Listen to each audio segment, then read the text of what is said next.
आप सबों को मेरा सलाम पहुँचे। आइए आज हम जानते हैं, जो कि आम तौर पर एक बहुत ही दिलचस्प है मगर साथ ही साथ बहुत ही अहम और ख़ास भी है। वो है हमारा और जिन्नों के बीच का जो रिश्ता है वो है।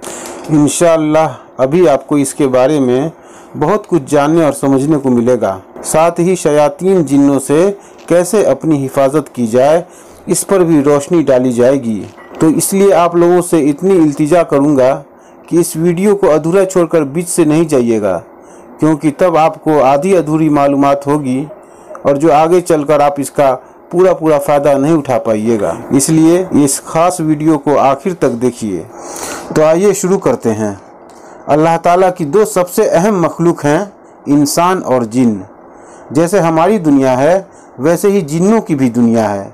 कुरान में आया है कि अल्लाह के यहाँ जैसे इंसानों को हिसाब देना होगा वैसे ही जिन्नों का भी हिसाब होगा।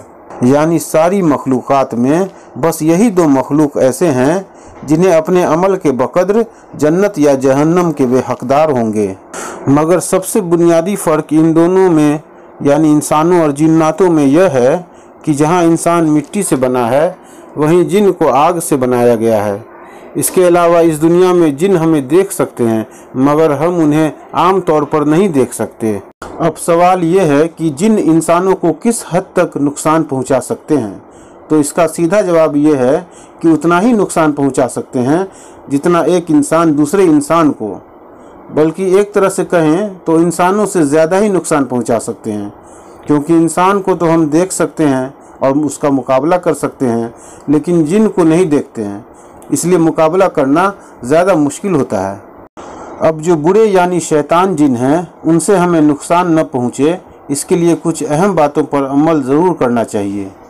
जैसे घर से निकलते वक्त आयतुल कुर्सी पढ़ लिया करें। ऐसा करने से दो फरिश्ते हमारे साथ हो जाते हैं जो हमारे वापस लौटने तक हमारी हिफाजत करते रहते हैं।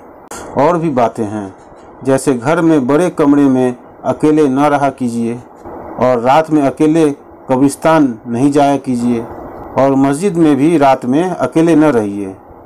रात में जब रास्ते सुनसान हो जाएं तो वहाँ उस रास्ते से नहीं गुजरिए, है ना, उस रास्ते पे न चला कीजिए। और अगर जाना किसी मजबूरी के तहत बहुत ही ज़रूरी हो और किसी और मखलूक का भी खौफ हो तो औज़ु बिकलिमातिल्लाहि ताम्माति मिन शर्रि मा खलक याद कर लें और 3 बार पढ़ लिया करें। फिर सुन लीजिए, औज़ु बिकलिमातिल्लाहि ताम्माति मिन शर्रि मा खलक। फिर सुन लीजिए, आऊज़ु बिकलिमातिल्लाहि ताम्माति मिन शर्रि मा खलक। इसको याद कर लीजिए और 3 बार पढ़ लिया कीजिएगा। ये सुन्नत है। इससे क्या होगा कि कोई मखलूक इंशाअल्लाह आपको नुकसान नहीं पहुंचा सकेगी।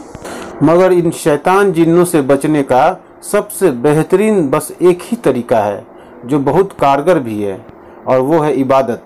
अगर हम खुलूस दिल से अल्लाह ताला के बताए हुए रास्तों पर चलेंगे और प्यारे नबी सल्लल्लाहु अलैहि वसल्लम के तरीके के मुताबिक ज़िंदगी गुजारेंगे तो हम ज़रूर से ज़रूर इन जिन्नातों के शर से महफूज रहेंगे। पाक साफ रहिए, 5 वक्त की नमाज पाबंदी से अदा कीजिए और अपने काम सुन्नत के मुताबिक कीजिए और दुआओं का ज़्यादा से ज़्यादा एहतमाम कीजिए। ऐसा करने से यकीनन हमारी ज़िंदगी बेहद पुरनूर और सुकून वाली होगी और अल्लाह हमारा हर वक्त निगहबान होगा। तो बस इन बातों पर अमल कीजिए और जो दुआ बतलाई गई है उसे भी याद कर लीजिए। इंशाअल्लाह आपको न सिर्फ इस दुनिया में बल्कि आखिरत में भी हमेशा की कामयाबी नसीब होगी। आखिर में चलते चलते आप सबों से एक गुजारिश है कि अगर आप इस चैनल पे नए आए हैं तो इसे सब्सक्राइब कर लीजिए, ताकि इस तरह की दीनी मुफीद बातें जब भी मैं अपलोड किया करूं तो वो फ़ौरन आप तक पहुंच जाए और इससे आप पूरा फ़ायदा उसका उठा सकें।